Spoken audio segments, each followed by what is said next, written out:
And I put them on one morning. My mother-in-law's there. Oh, yeah. And she's like, and I think I'm wearing these pants, maybe a jacket. I was speaking at, I don't know, a C's thing on Great Lakes, whatever. And I'm putting on my, fancy tennis shoes. Oh, and can the ladies wear those instead of like a 3-foot heel or 3-inch heel? Yeah, no. Totally, I love that. But pay attention. No, you're sorry.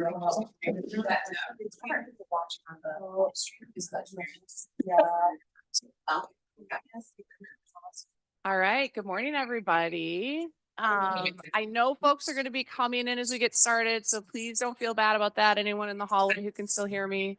And certainly feel free to get up, and I think you're going to need to eat extra bagels again. So I'm so glad that we always have lots of refreshments, though, which is a really nice thing. Well, Okay. are people not here yet? Because do they still do Michigan time? Is Michigan time still a thing? Yeah.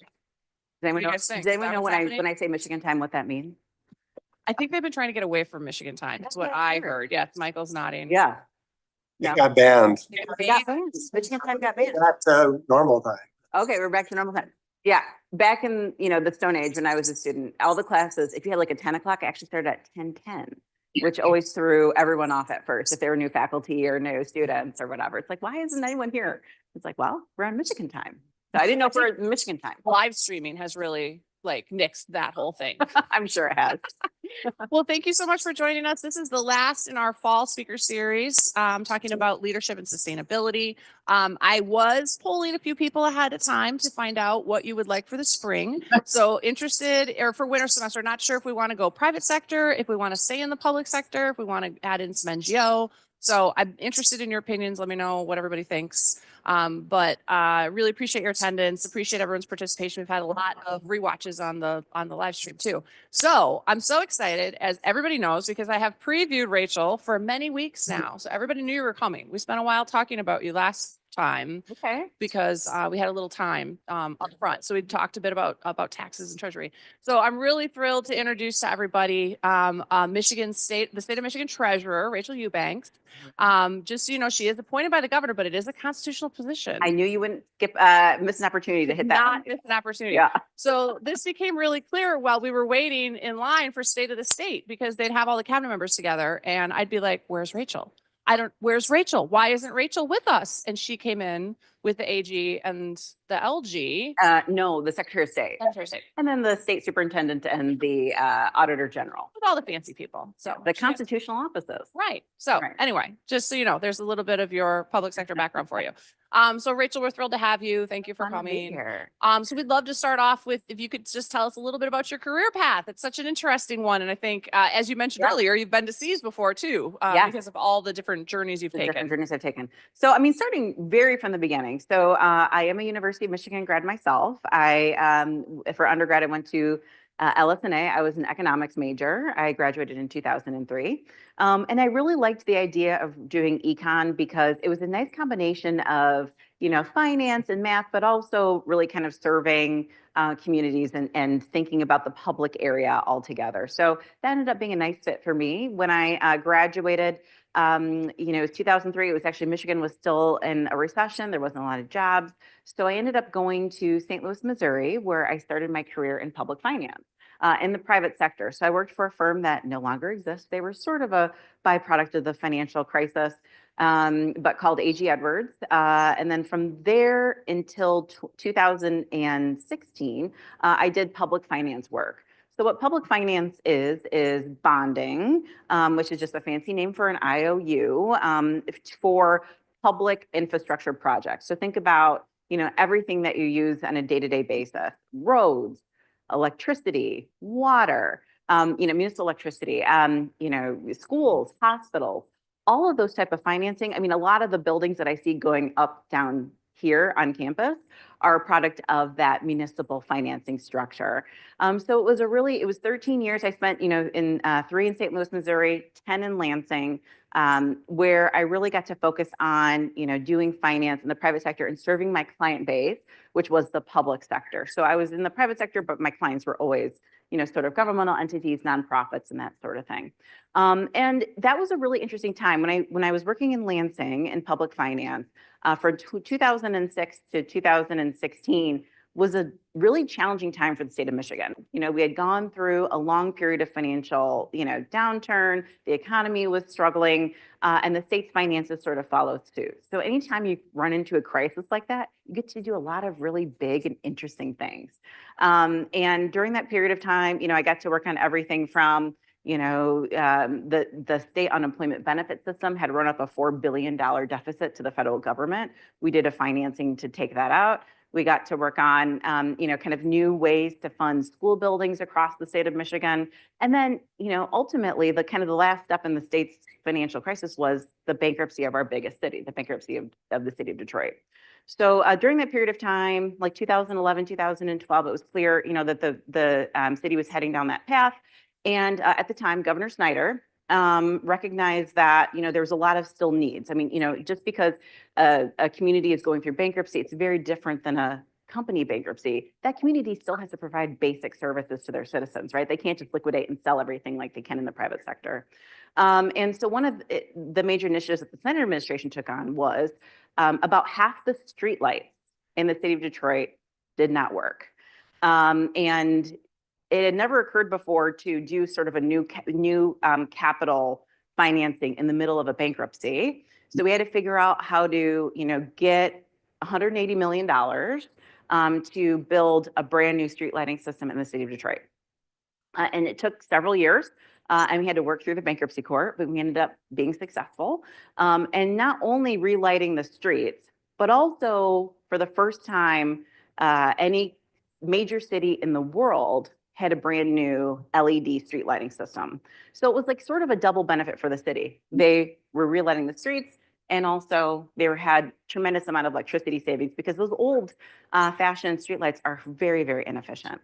So that was really my first, foray into directly energy, working with utilities, thinking about tariffs and that type of thing. So fast forward another couple of years, in 2016, there was a vacancy on the Public Service Commission. And Governor Snyder at the time was looking for a finance person to go join that commission. I'm sure you had Chair Scripps. I don't need to lay the groundwork of what the MPSC is. But he was looking to appoint somebody that brought that financial perspective to that 3-member body. And that was really my first time being completely ingrained into energy. And it was, in some ways it was a big, learning curve to learn the energy pieces of it, but so much of that utility world is capital based. So thinking about financing, figure out ways to generate all the investments needed to keep your generation assets, your distribution assets, all of those things working on behalf of customers all across Michigan. So I got to do that for, a little over 2 years, going on 3 years. We, of course, had an election. Governor Whitmer was elected. And then as she was going through transition, and I know you participated in the transition process, but, was looking for somebody to take over, each of the department heads in those roles. And so approached me to step in as state treasurer, which was sort of a dream job, an honor of a lifetime. So I've done that since 2016. Yeah. That's so funny because we all do the whole background and then you get to your job that you're at now and you're like, and now I'm treasurer. Now that's that. Yeah. There's only been 6 years. Yeah. I don't only. I thought maybe there, we could dive a little deeper. Yeah. Sounds good. Yeah. So as you've gone through that path, you've mentioned already with the conversation around street lighting and then your time at the Public Service Commission, but certainly your time in the position of treasurer now. I know sustainability is at forefront for you, and you and I have done a lot of climate work together in the past. Can you talk a little bit about how you feel like that weaves into your career path and what draws you to that type of work? Yeah. So it's interesting. I mean, sustainability is something that has benefits, across the board. Both from like an environmental and energy perspective. I know that's a lot what you all focus on here, and that's very important, but also from a financial perspective, it's important. I mean, a lot of these technologies, the sustainability technology, the streetlights being a great example, but that's just, part of it. At Treasury, we also do the state building authority for the state of Michigan. So we're sort of the landlord, meaning that we do the financing for a lot of state buildings and also a lot of colleges and universities across Michigan. And all of those projects, can have, energy efficiency and other types of sustainability points that are part of that. And so like choosing to make those investments in those areas, because the financing can often drive, which of these, type of projects get to be done, can be critically important and can save everyone, a lot of money. So the sustainability has been, the I would say a big turning point in a lot of communities' abilities to do what they want to do from an infrastructure capital perspective, but also balance their costs and their environmental components as well. So sustainability, I think, is something that used to be viewed as sort of a standalone project, but now can really serve as the core and drive a lot of efficiency for a lot of organizations across the board. And when you think about sustainability in your day-to-day decision-making from a treasury role, how does it come up for you? Well, mostly when we think about sustainability, it's one of the responsibilities that the Department of Treasury has. And I'll sort of go through a little bit about what that is in Michigan. So Michigan has one of the largest and most diverse in terms of financial function treasuries in the country. We've got 1,300 employees. And we do revenues. So, if you think about us when you send in your tax returns every April 15th, yes, that's us. We've got a lot of people who are doing that, whether they're answering the phones or processing the tax returns or following up, in case of, there's issues with audit or collections, all those type of things. Those are part of the department's responsibilities. But it's also a lot of other things too. I like to say our motto should be, we're not just taxes. So we do everything from like college savings programs. So think about your MESP, your 529, your MET prepaid college tuition programs. Those are in Treasury. We are the state's checkbook. So anytime any type of payment goes out from the state of Michigan, it's generated from the Department of Treasury. We also manage the relationships with Wall Street and the rating agencies. So anytime we're going out to borrow, we lead that interaction. But we also have a really big umbrella of responsibilities over local government and school district financial health. And that's an area where, I think a lot of what we focus on and a lot of what we do in ensuring that others in the state of Michigan are also, kind of making wise and sound financial decisions and are doing in a way that is going to benefit them from the long term. I mean, I'll give you an example of something recently that we had to look at through a sustainability lens. Coming out of the pandemic and having all of the federal aid that came in for the variety of purposes, a lot of money, billions and tens of billions of dollars came directly to local units of government and school districts. But we know that that's not going to last forever, right? We know that they're eventually going to have to rely on, their revenue base, whatever that is. It could be taxes, it could be state aid, local property taxes, sales tax, any of those variety of things, even though they've got this one-time infusion of federal dollars. So how are they using those federal dollars on a one-time basis to fund one-time programs and not relying on them to recur in the future? So doing things like hiring lots of staff or making additional investments that are going to have, continued investment needs going forward, that there's not going to be that revenue base to support. So from a financial perspective, we think of sustainability, it's often comes down to just that like structural balance of making sure that your revenues balance with your expenditures. And that's kind of harder than you would think when you've got all of this money that sort of drops in on you from the sky, is the way that kind of felt like it during the pandemic. So that's been our focus on sustainability. By the way, one of the last things that the Department of Treasury does is we are the state's lost and found box. So we do something called unclaimed property. So if you have not done this before, or you have not done it recently, go to michigan.gov/unclaimed property, put in your name, your family's name, your business's name, any of your organization's name, look it up to see if any unclaimed property is due to you. They could be things like security deposits on apartments. I know those of us who lived in Ann Arbor have put up a lot of security deposits. I personally paid a lot of security deposits. It can be sort of easy to forget about those. Those show up there. Any old bank accounts that you had as you move around the country can show up in our unclaimed property department. Utility, kind of like that last utility bill as you're paying your last one, can show up there. So if you take nothing else from this conversation today, go find you some of your old unclaimed property that could be out there that we can return to you. You should totally do it. It's lucrative. Do it. Do it. We had a event last week and somebody found $230,000. $230,000. I was trying to figure out, like, I sort of like 300. I sort of wish I was in a position where I could forget about Yeah, right. $230,000. Yeah, me Like, too. oh, I forgot, but it's wonderful. And we love doing that. We did, I think, $140 million. We returned $140 million of property back to Michiganders last year. So Lots go of fun. find your Lots of fun. Okay, can you take a second and explain to people the difference between SBO and Treasury? Because I feel like that's a good one to do up front. Yes. So everyone, it's funny. SBO stands for State Budget Office. And I think people see me as the money finance lady. And so the money finance lady is like, oh, well, I really want to do this program. And I'm usually nice and I try to listen, and nod my head. I'm like, I'm sorry, I'm not the right person to talk to. So we are in charge of revenue. Okay. So that means, you pay your taxes in, everyone pays their taxes in. We make sure that, the correct amount of tax is brought in, is administered. And then we take care of that money. We invest it as appropriate. And then we, look to send it out as we are directed. We actually don't decide what we are sending out the money on. That is the work of the State Budget Office. So the State Budget Office works very closely, primarily with the governor's office, but then, also with the legislature to determine which legislative priorities are going to receive state funding, and then allocate that funding accordingly and let us know where the money should go. So we do revenues, they do expenditures. And there's actually very little overlap, even though I always sort of joke the budget director and I are sort of two sides of the same financial coin. So we're working, very closely, but we do have very different roles and functions. So along those same lines, you have a foot both in the private sector as well as in the public sector, not really specifically in terms of your background, but just in terms of your work and what you do. Can you talk a little bit about the differences there as people are thinking about career paths? One of the things I wish I had appreciated when I was coming out of school is you don't have to decide, right away. I want to go a degree in the public sector. I want to go for a career in the private sector. I think when I look at the people who I've seen be the most successful in both their public and private sector backgrounds, they're usually people who have a little bit of combination of both somewhere in their background. Understanding how both systems work, understanding how systems work, period.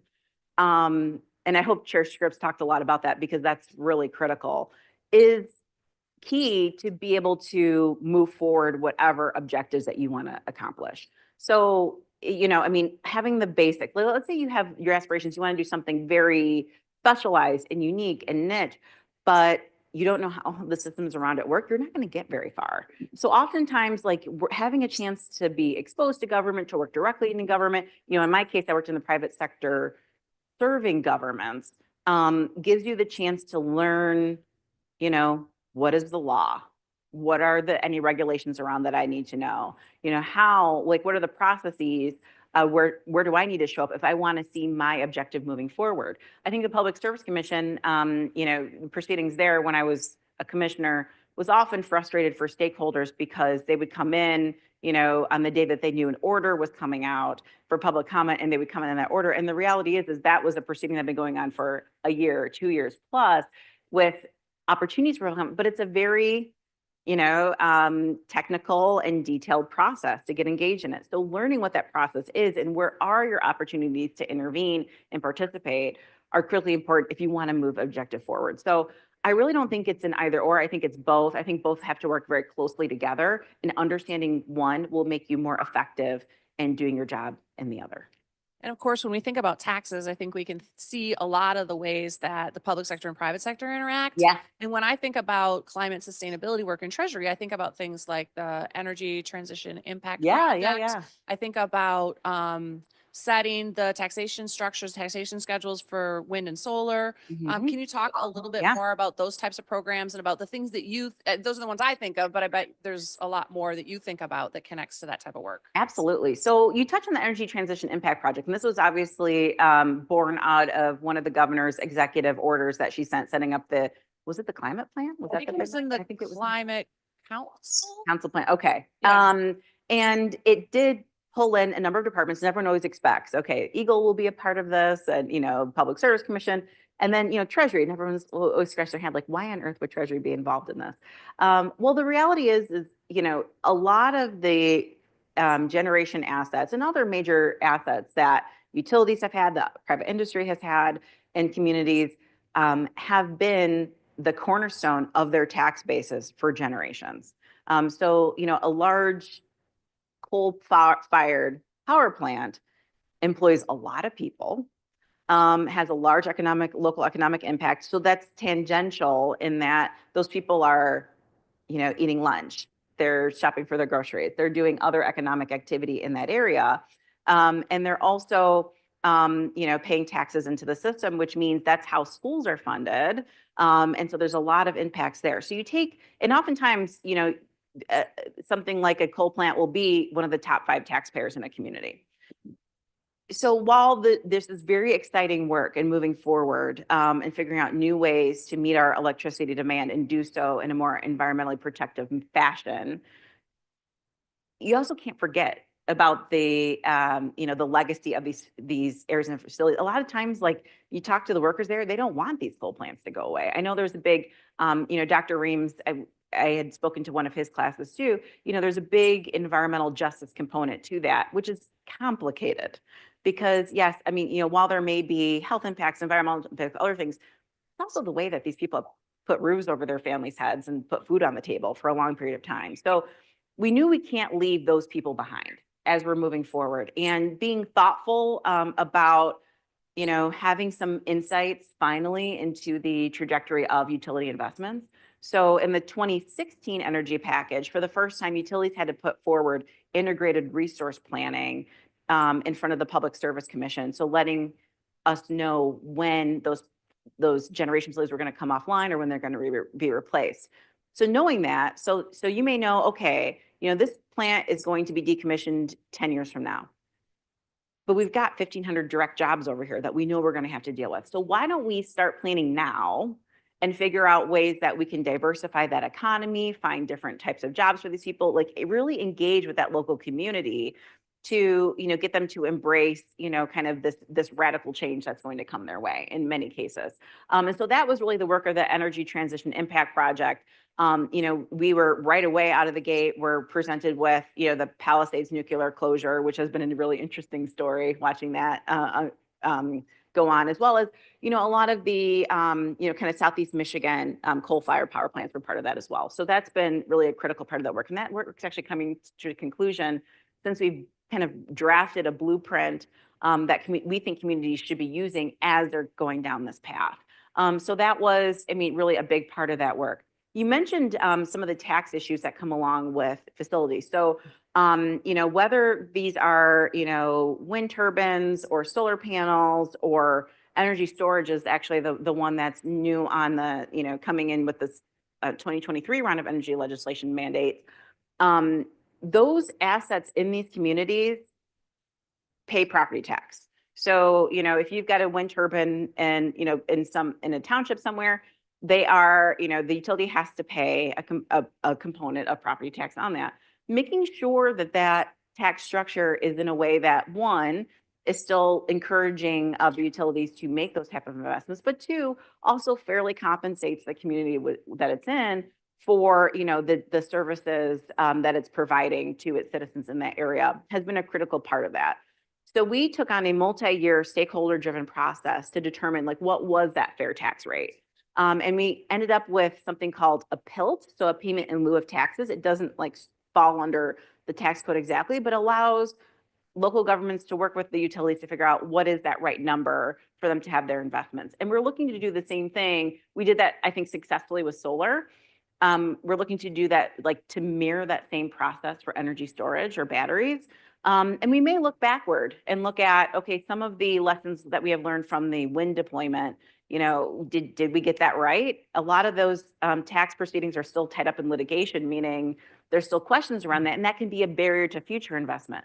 So let's look backward and say, okay, how is our tax structure not responding to these technologies well? And do we need to revisit those too? So those are sort of my priorities from a tax perspective on, kind of large energy investments.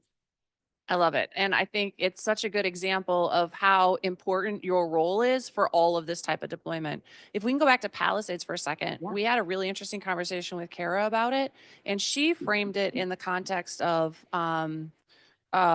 local interest, so to speak. And so one of the things that came out from her was that, similar to conversations we've been having in different parts of the state about deploying wind and solar, she was saying from the administration's perspective, we had a community that was very supportive of Palisades and wanted to see that plant reopened. And that, so to her, it very much fell into this space of public acceptance. But I was wondering, as your role in Palisades, and, obviously to the extent that you feel comfortable talking about it, but anything you feel like you could talk about, I think folks are interested in.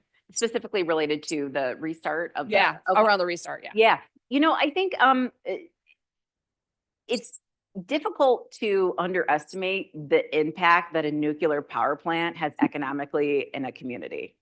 It's a good amount of jobs. It's definitely the quantity of jobs. It's not as much as a coal plant, but it's certainly more than like a natural gas plant or other types of structures. But these are extremely technical, like usually very high paid jobs. And can be extraordinary economic drivers in the sense and a source of economic security for those communities. So, I mean, absolutely, Palisades was when the news came that Entergy was going to be, closing Palisades. People were pretty devastated, I think, from a jobs perspective in that community. And so, I mean, going back in the restart and realizing, okay, there's going to be opportunities for those jobs to continue. I think retained a lot of the outflows of talent, nuclear engineers, special types of electricians, other types of things that there's only a handful of these people really in the world. I know U of M has a really strong nuclear engineering program. Todd Allen's the head. A lot of, Great. okay. Yep. A lot of folks are coming from here. These are people who are in demand all over the world. And to be able to keep them and retain them here at Michigan, because that's their home, that's where they want to be. Berrien County, which is where Palisades is just gorgeous. And so, right on Lake Michigan, and people love being a part of that community. So, when the news came that, there was this potential for reopening, and actually, I don't know what the latest is on the nuclear regulatory licensing process, but that retained a lot of people. People said, I would rather wait to see what happens here than leave. But we did have, in the interim, a good amount of people go to other nuclear facilities, as I think Entergy offer throughout the country. So we did have a little bit of brain drain, but I think being able to kind of come back and have a plan quickly, and thanks to, the governor, Secretary Granholm, Department of Energy, the Biden-Harris administration, to be able to, prioritize that as an investment, I think has been pivotal to retaining some of that, talent in that community. So sticking on talent for a second, how does Treasury look around about workforce? How are you doing with hiring? Like, what kind of skill sets are you looking for? Talk to us a little bit about that from a hiring perspective. So, generally, a lot of what we do is sort of nuts and bolts, like blocking and tackling type work. So we have a lot of people who are, call center representatives, a lot of people on the ground, front lines. And so anybody who's kind of coming in, right from high school, or maybe have, lower levels of educational attainment, have the ability to have, I think, excellent careers at Treasury. So that's always there in a huge chunk of our workforce. We also have a lot of workforce in very professional, kind of areas. So attorneys and accountants and economists. And, you can actually be an economist at the Department of Treasury. You don't have to be like what I did, which was an economist playing an investment banker. You could, actually do that work if that's interesting to you. So, a lot of those different career paths are valued. We actually do have an engineer that works for us, or a couple engineers under the Michigan Infrastructure Council. So if folks are not familiar with that, the Michigan Infrastructure Council was put in Treasury about 5 or 6 years ago, and allows the state to have a convening role amongst all of the investments for utilities, water, road construction, telecommunications like fiber, as they're digging up roads to put in that infrastructure, to coordinate them so they can happen at the same time. So think about it like it used to be. Let's say your road had a bunch of potholes in it. Well, then maybe your county road commissioner or your city would come along and repave that road. Oh, but 18 months later, the water utility realizes that they need to, replace that water main going down your road. Okay, so now your road's getting torn up again. So that's another issue. And then, okay, wait, the natural gas line also needs to be replaced. So now in the course of 3 years, your road's been torn up 3 times. That's frustrating for you as a resident. It's also highly inefficient from a payment standpoint. So we were tasked by the legislature to stand up that council to actually provide a coordination around that. So hopefully now it's just getting dug up once, and all 3 of those projects are getting done at the same time.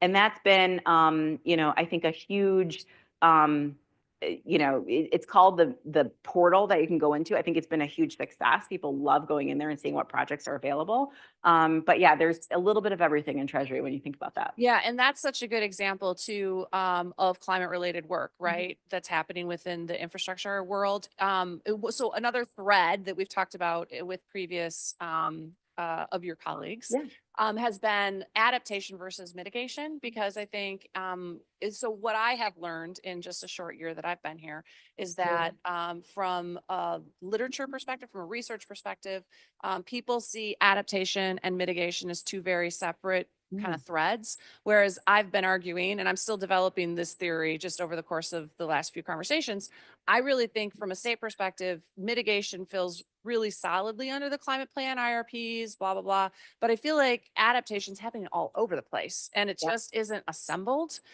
in, like, I don't know, Washington State just published an adaptation plan, a resilience plan. And I think we're doing it in a lot of places in state government, but I don't think it's kind of assembled in the same way. And so, I was thinking about WAMSI and TAMSI and MIO and whatever as those places where our parts of the resiliency work is happening. So, and I actually meant to talk about this in the context of the ETIP project.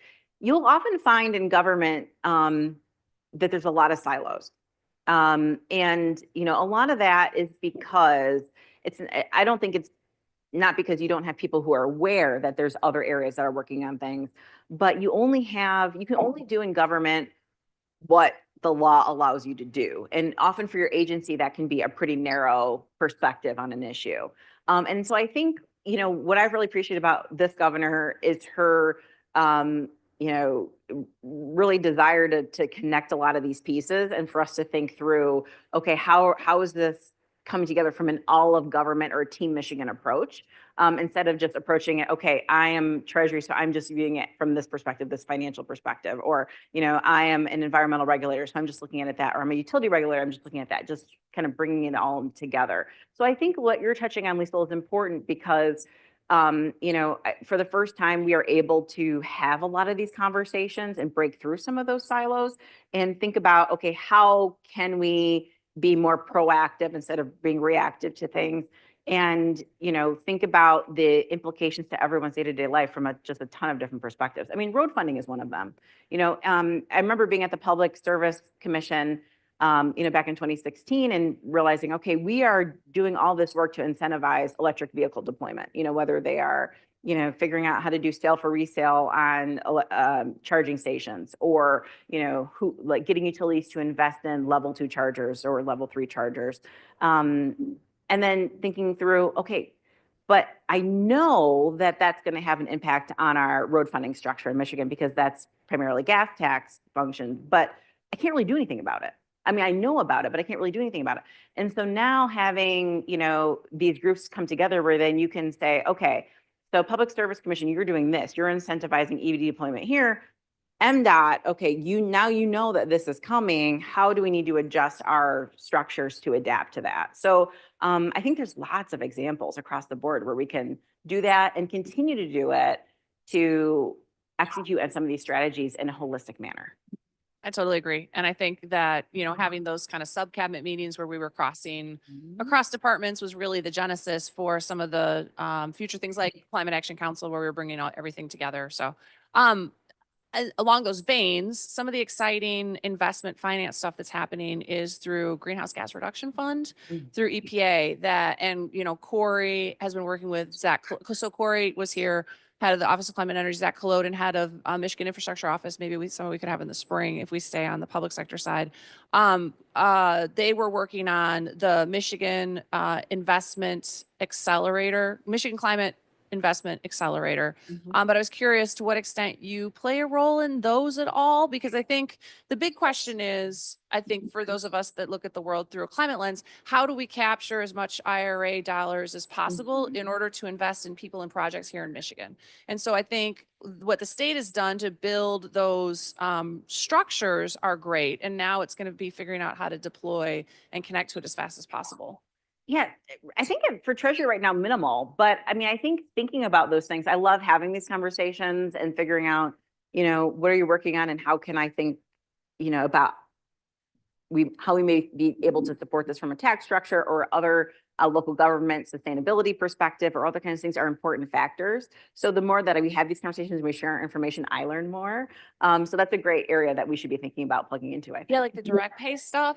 Yeah. You guys probably played some role in that. I know. 'Cause that would be I don't know. something worth Yeah. spending some time on. So the EPA, one of the parts of the Inflation Reduction Act is that instead of having to have tax liability in order to get the tax credits, now you can get a direct pay from the federal government instead. Okay. Which is pretty cool. And I know Missy Stoltz has used it a bunch here in Ann Arbor already. And there's a big effort nationwide as well as in Michigan to try to inform people about how does that work so that people can take advantage of it to fund Right. renewable energy projects. So that's an important point. And I appreciate you. I will plug in on that. But it's an important point, I think, to think through as far as incentivizing behaviors. So people often, or policymakers often try to incentivize behaviors through the tax code. So you buy an EV, you'll get a $7,500 credit on your taxes next year. Well, that's next year, right? I mean, you today and making the purchase decision, you're still having to figure out how to pay for that, relatively more expensive vehicle. And you're the one that's taking out the loan for that, and you're doing all of those things. And so while it's nice that I'll have that in 9 months or a year from now, I don't have that today when I'm making that purchase decision. And so, I think tax credits can be very effective, but I think what you're touching on, Liesl, in terms of getting those dollars out kind of commensurate with the investment is critical in changing behaviors because you remove that lag time in there, and that can be a more effective tool than just going through the tax code. So, that's a really important strategy that you flagged, and I think we got to continue to monitor it. Yeah, it'd be interesting to watch what happens at the federal level and see if it's something that could be applicable at the state level in a different way too. It really could be. Yeah. And we learn a lot from, federal programs as well on the state tax side. So we're watching those things very closely.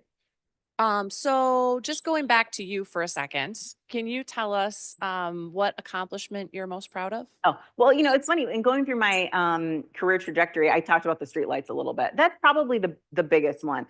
The fun part about public finance is that you can often see tangible examples of your work that appear in communities and change people's lives. What was cool about the streetlights was, oftentimes when you work on public finance, it's like one building, right? It's like, okay, I worked on the new hospital structure that's going up here, and it's fantastic, and it serves a lot of things, but maybe not everyone has access to that. The streetlights are on, because of the light candle standards and all this kind of stuff that we had to learn. I mean, they're on every block, and oftentimes someone will have something directly in front of their house. So to have a tangible representation for City of Detroit residents who had seen some very difficult periods of time that the city went through, to have something tangible right in front of their house was a pretty cool thing that reached all 200 square miles of that enormous city. Detroit is enormous in terms of land mass. So that was pretty darn cool. And from an energy perspective, I would say one of the things that was the coolest, and I'm going to go back to, this conversation around nuclear, is seeing a nuclear reactor. I got to actually go in it. It actually does glow blue, which you hear, I'm an economist. Okay. So I mean, I knew there's something about neutrons or whatever. And that was, everyone said it was going to be blue, and you go, and it actually is blue. And to go in there and understand the science and technology around that and have that experience was kind of one of the kind of coolest moments about being on the Public Service Commission. But in general, my time at the Public Service Commission, one of the things that got to cross my two worlds was when we had a big federal tax change in 2018. that meant that the utilities were paying dramatically less federal taxes. And federal taxes, any type of tax that happens in a rate case from the utilities goes directly into customers' rates. So they had a dramatic tax cut, and then we got to actually go through proceedings where we returned refunds to customers in a way that was pretty exciting. So that was cool too, because that was sort of one of the areas that got to cross over different areas of my community. So if I had to pick, or my background, so if I had to pick two things, it would probably be those two. Those are great. And it really Yeah. touches people. Yeah. What are you excited about in the next 6 months? Oh, so we were talking about the proceedings related to tax treatment for different types of infrastructure, whether it's solar or wind. I think energy storage is going to be a really big one. When I came and talked to Dr. Rames's group a couple years ago, we had this great dialogue and debate about how do we move faster on adoption of renewable technologies? We're sitting and having this conversation. It was a night class. It was pitch black, the middle of fall. You trying to have this conversation around, in order to have the lights on in the evening, and you want to move forward with renewable technologies, energy storage is that missing piece that you have to be able to harness to tap into the maximum potential of that. So I'm really excited about our energy storage proceeding to try to figure out what is the correct tax treatment to encourage the implementation of that throughout Michigan. Because I know I forgot the mandate that they have, but it's a significant mandate to do that in the next handful of years. So I'm pretty excited about that piece going forward. So for this group's perspective, it would be that. Also in terms of just nuts and bolts Treasury stuff, IT systems are a big thing. So we are in the process of replacing our 40-year-old income tax processing system. So we'll actually be able to join the 21st century when it comes to, when you file your taxes, be able to see online, see the status of your taxes. If you have a balance from last year, if you've got communications or documentation going back and forth with any of our staff, you'll actually be able to see that all there. I often talk about this as like the Domino's Pizza add-on to taxes, which people are like, what does that do with anything? I don't know. Has anyone ever used the Domino's Pizza app? Has anyone ever used it? Yeah. Have you used it? Yeah.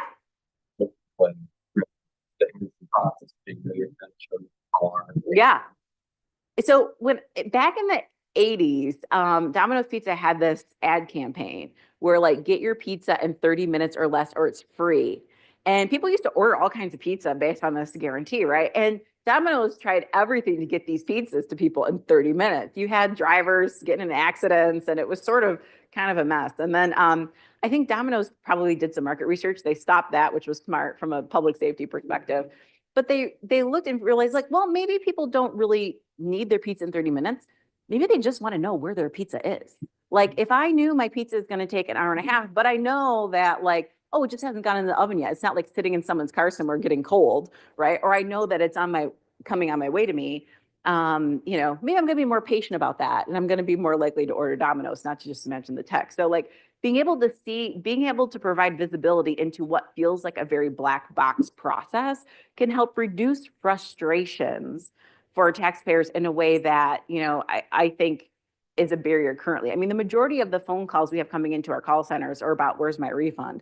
And I get it. This is your money. We are trying to get your money back to you. But of course, we've got 5.5 million of you that we're trying to do this with. So sometimes it takes a while. And I think if people understood, yes, I would like my refund back as quickly as possible, but hey, I can see where it is. I know that I'm going to get it in, 4 weeks or 6 weeks or whatever.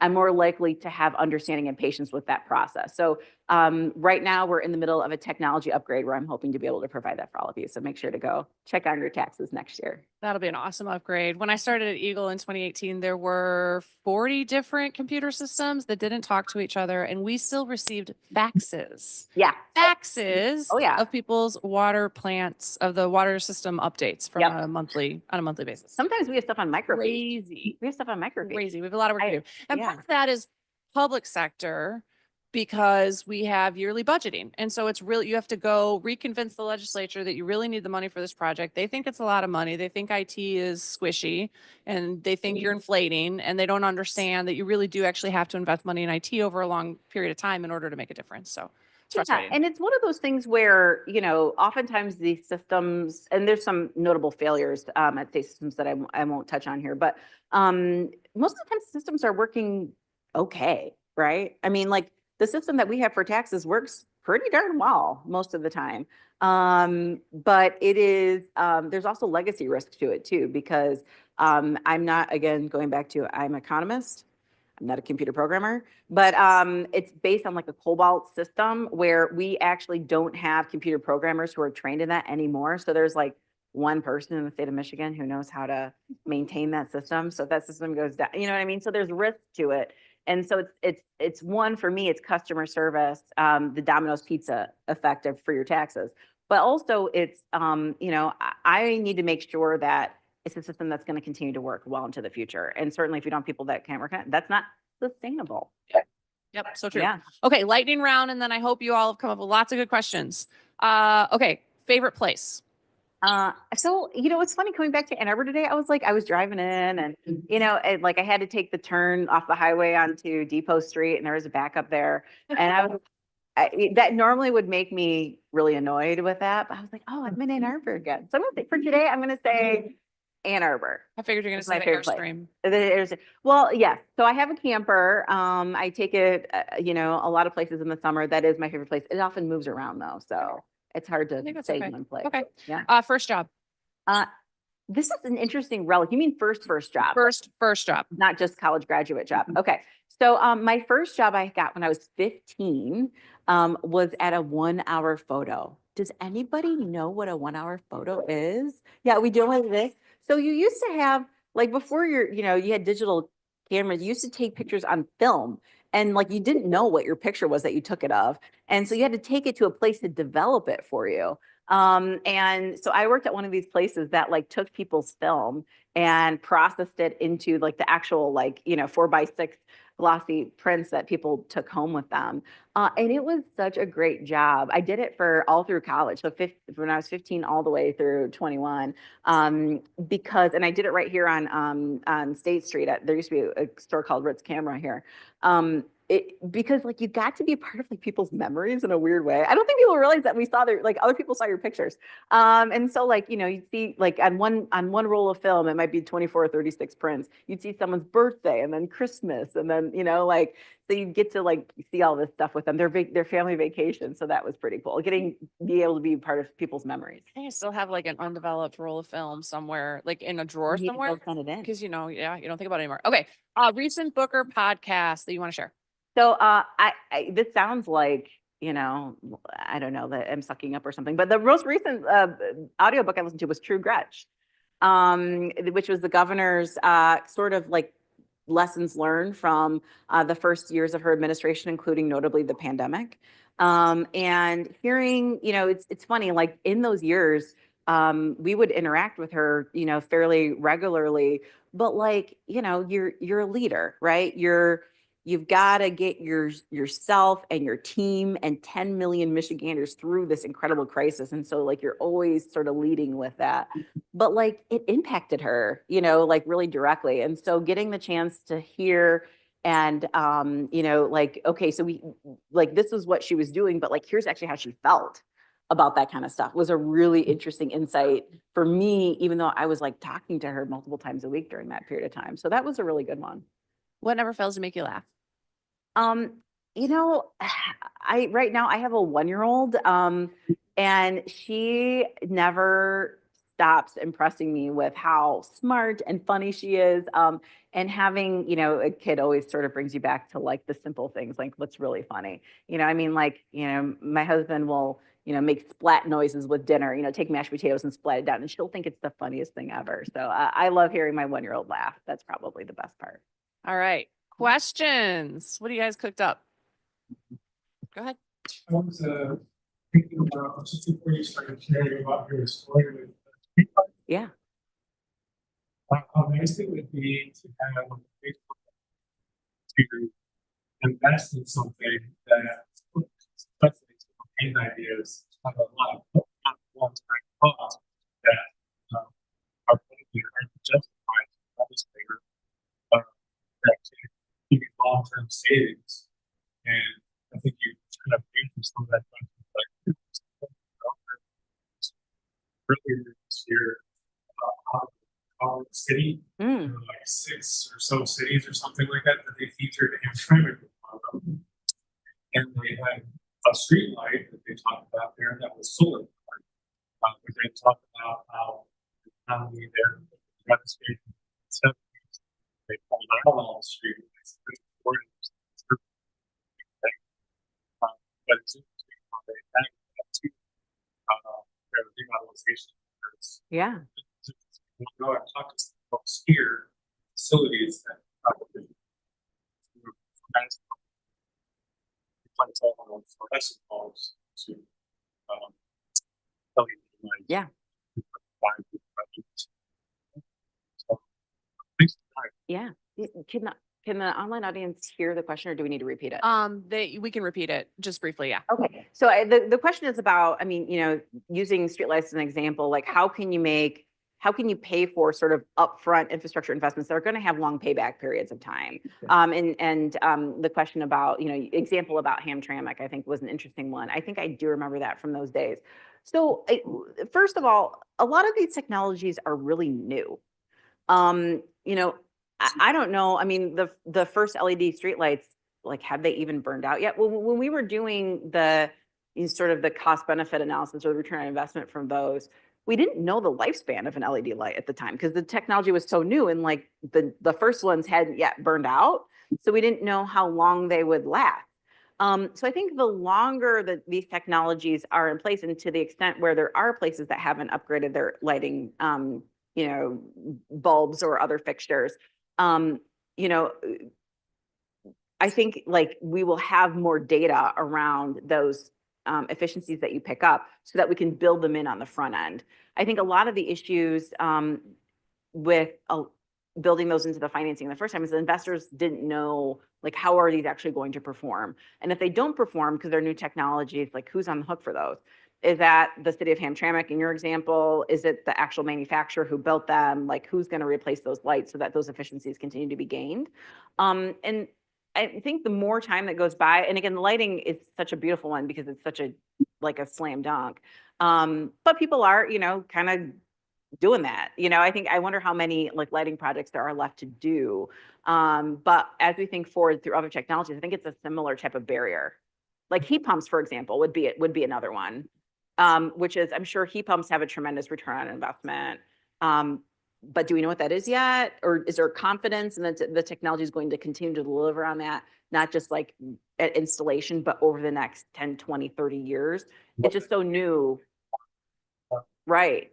Yeah. How does it function differently in different climates? Right. And like, do you remember when we had the first round of LED stoplights and we didn't really think about it, but in the winter they were all covered with snow because they didn't get warm. And so then you couldn't see the stoplight. Like, Yeah. none of us thought of that. Yeah, there's an unintended consequences to that. Yeah, absolutely. So, yeah. How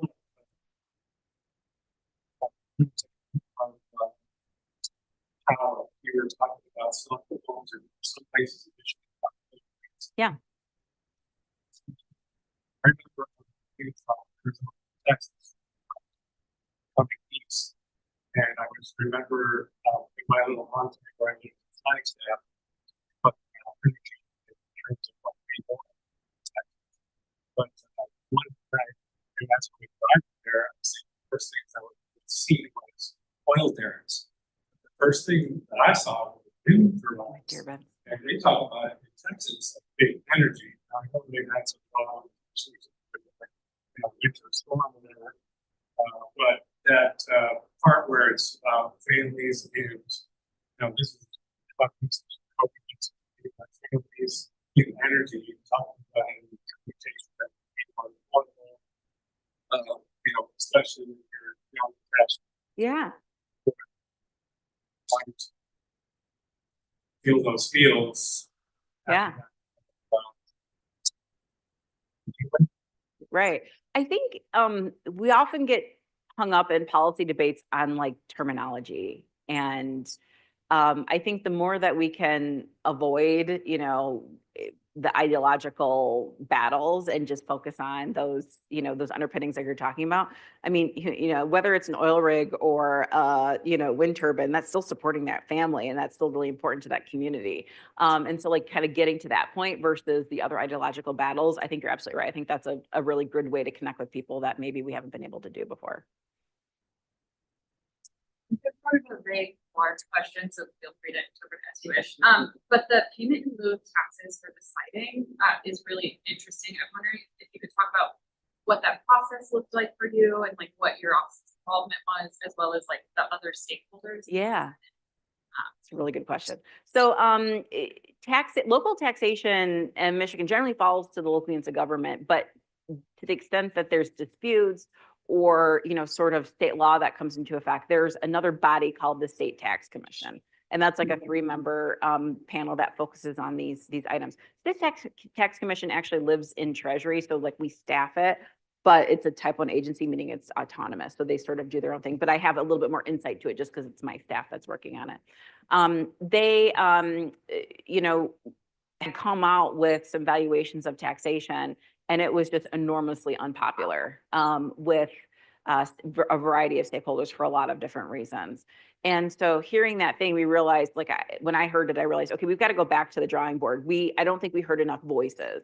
And whether you're, we did this was our blueprint with the 2016 new set of energy laws that increased the renewable portfolio standard or whatever. It's the more voices you have at the beginning means that's like, you're going to have a better product that is sustainable and going to result in less litigation and more sustainability going forward if you hear from more people at the front end, which seems maybe obvious, but the way that a lot of governmental processes are set up isn't always to do that.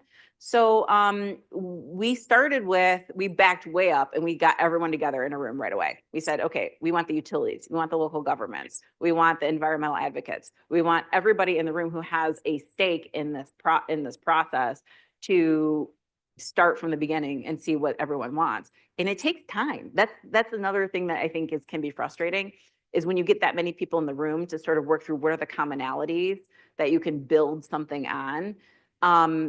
You got to give yourself like a year or two, right? And then finally we get to, the point where you can actually put pen to paper and you react to things and like what that new tax treatment will look like. And in our case, we ended up getting it codified in state statute because, it was we felt like it was a critical part of providing certainty to the communities and the utilities to ensure that some of these assets got put in the ground. So those are really the two big pieces of it, is just hearing more voices and giving it time to work through and being effective in that. Yeah. Thank you so much. I just wanted to go back to, you touched upon how tax incentives changing behavior and how we as consumers would like to see those incentives like immediately rather than wait for the next 10 months. I was wondering if you had a couple of examples on seeing those tax incentives like immediately or say in a year or so. Yeah, I mean, so the question is about, if we're thinking about doing like direct subsidies at the time of investment versus waiting for a tax credit at the time that a tax return is filed, how do we, kind of put those two things more closely together? And are there examples of the efficacy of that? So off the top of my head, I'm struggling to think through it. Now, the reason is because when you do a tax credit, that's sort of like foregoing future revenue. Whereas doing a direct subsidy means you've got to have money in the bank to send that consumer or, the purchasing entity right away. And so it can be difficult for policymakers to do that math when they've got a lot of other competing demands on those dollars. But I do think, examples that would work pretty well on are consumer type goods, things like vehicles, e-bikes, other things that may be policy incentives. Like you're not going to make your e-bike decision based on the tax cut that you could get, the tax credit that you could get in a year. You want it now, right? So that would be a lot of them. And the bigger infrastructure can work that way as well, especially when you've got like wind and solar, where we're sort of dependent on a lot of private developers to come in and work with our grid, our independent system operator to get those in the ground for the utilities to be able to purchase. That's another one, because they're making decisions sort of more like a consumer would. Utilities, regulated utilities have the benefit of having certainty of the revenue over time so they can be more patient. But these developers who are working on, renewable projects are often, they don't have that certainty. So they're often need to have those decisions in place. So I think that's another area probably at the federal. So that's not state government. That'd be the federal government, where my guess is they've seen more success because they've been able to put dollars in the ground right away. Yeah. Thanks for the question. That's a good tying it all together. I appreciate that. Steve? Thank you, Rachel, for coming in. As Liesl knows, her series has made me much more enthused about the quality of people and actually in state government and the innovation that's going on. So I'm curious about the diffusion of innovation across states. What kind of conversation is there sharing ideas about creative finance, particularly in the climate space, across states and between the finance industry and states? The question about how do states share information on innovative structures and ways that we can sort of address some of these barriers is a really good one. There's, states have a lot of organizations in which they convene. National Association for State Treasurers being one of them. And there's, Chairman Scripps is part of the National Association of Regulatory Utility Commissioners. Those are often great forums to share this type of information. I think those organizations are always looking for speakers to come in and share information amongst the states. Private sector, I think this is maybe where you're going, can be sort of a great pollinator. When I was an investment banker, you would take an idea somewhere and you would that was a great idea that you created. And you're like, okay, where else can I use this? And so private sector can also, say, oh, hey, I did this deal over here in Wisconsin. I think this would work well in Michigan, and they can bring some of those ideas too. So I think both, going back to the original question, I think both the public sector and the private sector can be transformative in bringing innovative ideas across the country. Yeah, so I served on the Environmental Council of States, which is the partner association to NARUC and the Treasury Association. And so I was on the executive committee of that, and then also led the Environmental Justice Working Group. And, I got a ton of energy, I think you did too, out of talking to my colleagues in other states. First, because they shared my experiences. And so you had just a different group of people that you could talk to that understood what you were doing on a daily basis, but also that they had creative ways of dealing with a problem that I hadn't thought of, right? And so there were new opportunities to look at the same challenge, but from a different perspective, not only because different states have different drivers, but also because people are just different. And so, a lot of the people that I served with had been regulators for 10, 20 years. And so they looked at a problem with a regulator's lens, whereas I'd only been a regulator for a few years. And so I looked at it through a different lens. But it's always something that I've appreciated talking to Rachael about, because the utility regulation and environmental regulation, while being somewhat different, having a lot of overlap, the regulator role itself shares a lot of challenges and opportunities. And so just that position in of itself lends itself to a lot of conversation. So. Yeah. And I think going to your point, understanding the difference, kind of circling back to, if you want to make change, understanding how the systems work, regulatory pieces and policy pieces have different constraints. The regulatory piece is really limited to, your creature statute. You're bound to whatever the statute says. Whereas, policy, you've got a lot more free thinking room. Not saying you don't have constraints, because there's always policy constraints too. And that's where our friends in the NGO world can come in too, because they can bring some really creative thinking that's outside of the regulatory world that can help us kind of spur in different directions. So. Absolutely. Yep. Other questions for Rachael? We're slowing down. Yeah. Oh, sure, Jeff. So I was interested in your discussion of other ways that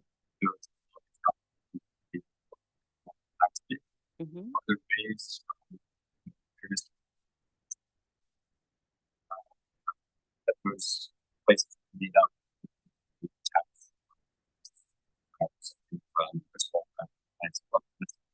from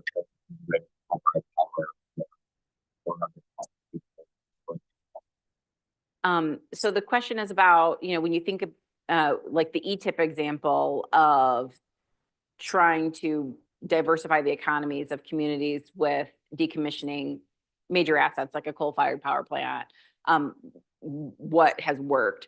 I think there's no silver bullet because these are such huge assets, and a lot of the generation of electric supplies are now distributed, right? So if you're thinking about like 1,000 megawatt coal plant compared to, the amount of like 2 megawatt wind turbines it takes to get there, right? That's 500, that's going to be dispersed over a much wider area and have, a much different impact. So I think really early on, we realized like, it's not going to be a 1-for-1. We're not going to take a coal plant and find something else to go there that's going to perfectly replace that economic impact, not to mention the different skill set that you need to retrain your workforce to work there.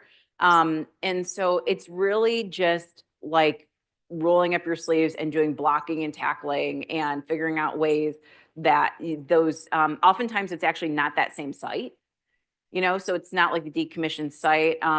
There's often environmental issues there that are really difficult to overcome. But finding other ways, appealing to other private industry to say, okay, we know we've got this really skilled workforce that may not be able to do your thing, but can be trained to do, retrained to do whatever work you're trying to do. So getting a collection of those or a, sort of an incubator type structure to bring in more of that investment tends to be what works the best. There's a coalition of downriver communities like Rouge, Trenton, that have come together and are working on these things constantly, figuring out how are they, even though they're smaller communities, they realize they can pool resources and work together and be stronger in attracting some of these new investments than they would be otherwise. So I think it's just, it's rolling up your sleeves doing the work. But like when a plant is being decommissioned, you cannot wait because you're taking this big thing and you're replacing it with a bunch of little things to get there.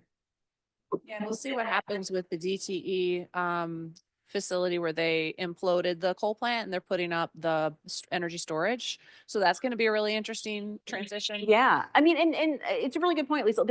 There's innovation that's still occurring, right? So maybe somewhere down the road, the utilities will figure out ways that they can put new infrastructure in some of these areas that do have environmental challenges because of their legacy system. I mean, and I don't know, where that stands in terms of solar or, other technologies other than energy storage, but you're right. I think the longer that time goes by, Offshore wind. Yeah.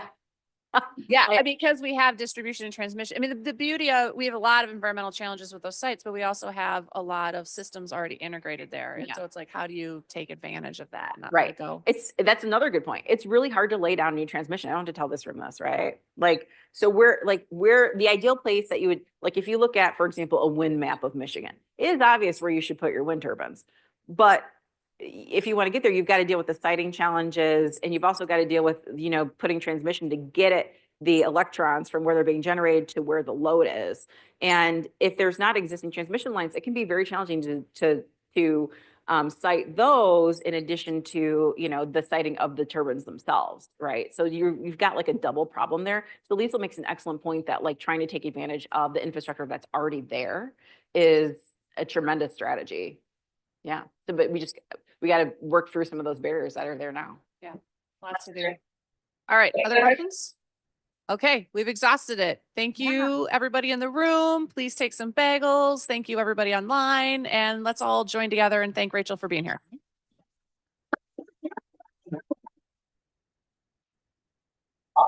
It's a good time.